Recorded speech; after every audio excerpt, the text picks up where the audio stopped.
Magandang araw at magandang gabi sa inyo mga ka-hero. Ito nga pala ang Titerio TV. Siyempre ang unang-una muna ay gusto ko munang humingi ng paumanhin dahil ngayon lang tayo nakapag-upload sa ating channel.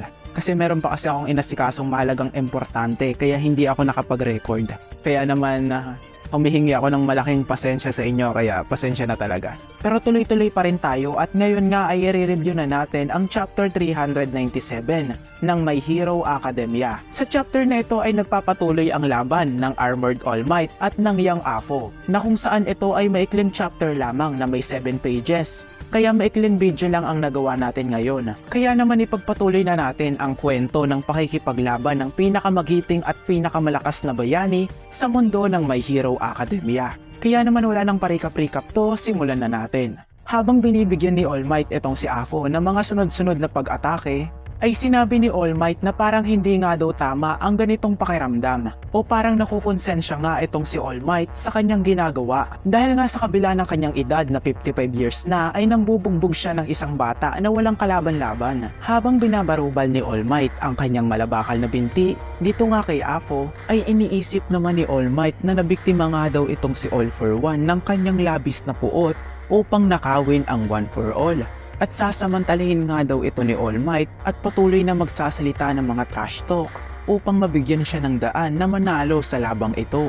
Dahil ito na nga daw ang kanilang kapalaran at patuloy ngang i-distract ni All Might itong si All for One upang hindi siya makaalis sa lugar na ito. At pagkatapos ay sinigaw niya kay All for One na hindi nga daw siya matatawag na isang halimaw dahil kahit ng isang walang kwentang tao na katulad niya ay maaari siyang labanan. Sinabi ito ni All Might kay All for One habang patuloy niya itong binubugbog. Lalawang nagalit si All for One at pinagsama niya sa kanyang palad ang mga quirk na Spring-like Limbs, Air Cannon, Physical Boost, Rivet Stab, Dark Ball, at Light Dust. Dahil nga sa 6 na quirk na pinagsama-sama ni All Might sa kanyang palad, ay nagdulot nga ito ng isang matinding pagsabog at malawakang pagkawasak sa kanilang pinaglalabanan. Ang mga gusali nga na nadaanan ng mga pinagsama-samang quirk na ito ay talagang nawasak at nagkapira-piraso. Kahit nga si Armored All Might ay hindi nakaligtas sa ginawang pag-atake ni All for One at pati rin siya ay tumilapon rin. Si All Might nga ay tumagos sa iilang gusali dahil sa lakas ng impact ng pagsabog ng atake ni All for One. Pagkatapos nga ng dilubyo na ito ay pinakita nga dito ang isang gusali kung saan tumilapon itong si All Might. Narealize nga ni All Might na kayang gumamit ni All for One ng randomly combining quirk sa isang tira lang. Habang itong si All Might ay nakaligtas pa naman dahil sa kanyang utility cup Auto Guard Dark Shadow na bumalot sa kanyang katawan upang sanggiin ang napakalakas na atake na nagmula kay All for One. Ngunit dahil rin sa tindi ng pag-atake ay nakatanggap rin dito ng pinsala ang makina ng Armored All Might. Napagtanto nga ni All Might na gumagana nga yung kanyang panunuya o pangangasar niya dito kay All for One. Kaya naman dahil dito ay ipagpapatuloy pa rin ni All Might ang pagsasalita ng mga kalokohan. At pagkatapos nito ay sinabi ni Hercules na ang kapangaraw at ang ilang sandata ng armor ay malubhang nasira. Ngunit sinabi ni All Might kay Hercules na i-activate nga daw ang support item sa maximum capacity nito na nagresulta ng agarang pagdissemble sa napinsala ng braso ng Armored All Might. At pagkatapos nga nito ay biglang lumitaw si All for One sa harapan ni All Might habang nakalabas ang ilang mga quirks ni All for One sa kanyang katawan na siya ring ginamit niya sa pag-atake. Tinanong nga ni Afo etong si All for One kung ano ba nga daw ang iniisip nito. At pagkatapos nito ay hindi na nga rin napigilan pa ni All for One na magsalita rin ng mga trash talk dito nga kay All Might. At sinabi niya nga na si All Might nga daw ay isang walang kwentang basura. Ngunit ngayon ang isang basura ay nakakakuha pa nga daw ng kumpiyansa dahil sa kanyang suot na garbage bag. Kaya naman ang kailangan niya nga lang daw gawin ay wasakin ang garbage bag na yan o yung baluti ni Armored All Might at patayin itong si All Might. Hindi nga daw katulad si All Might ngayon ng isang taong may quirk.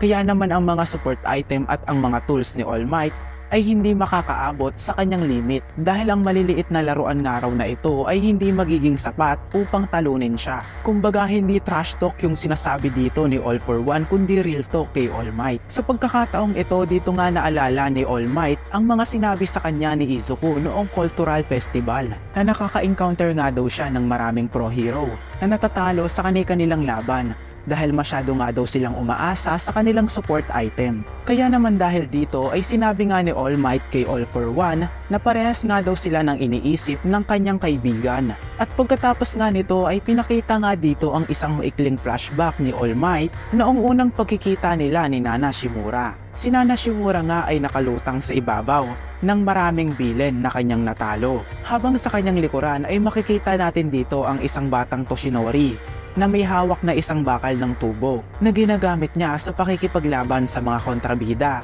at upang tulungan rin si Nana Shimura na puksain ang mga bilen sa mundo nila. Dito nga ay tinanong ni Nana Shimura ang batang Toshinori kung pinaplano ba ni Toshinori na labanan ang lahat ng bilen na yan sa pamamagitan lang ng isang bakal ng tubo.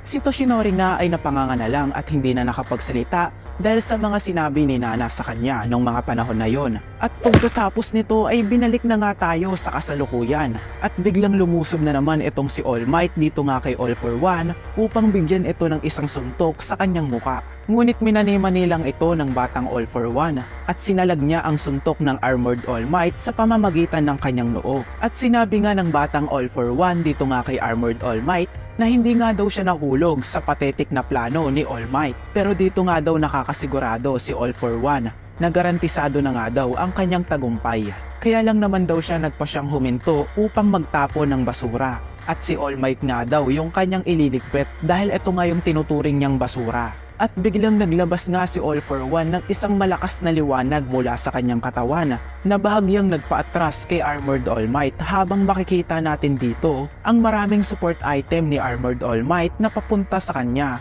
upang mag-dissemble na naman ng isang panibagong armas na gagamitin niya kay All For One. At sinabi nga ni All Might dito nga sa batang Apo na tumigil na nga raw ito sa paggawa ng maraming dahilan habang unti-unting nawawasak yung armor ni All Might dito dahil na rin sa quirk na pinakawalan ni All For One na Light Dust. At dito na nga nagtatapos ang chapter na ito.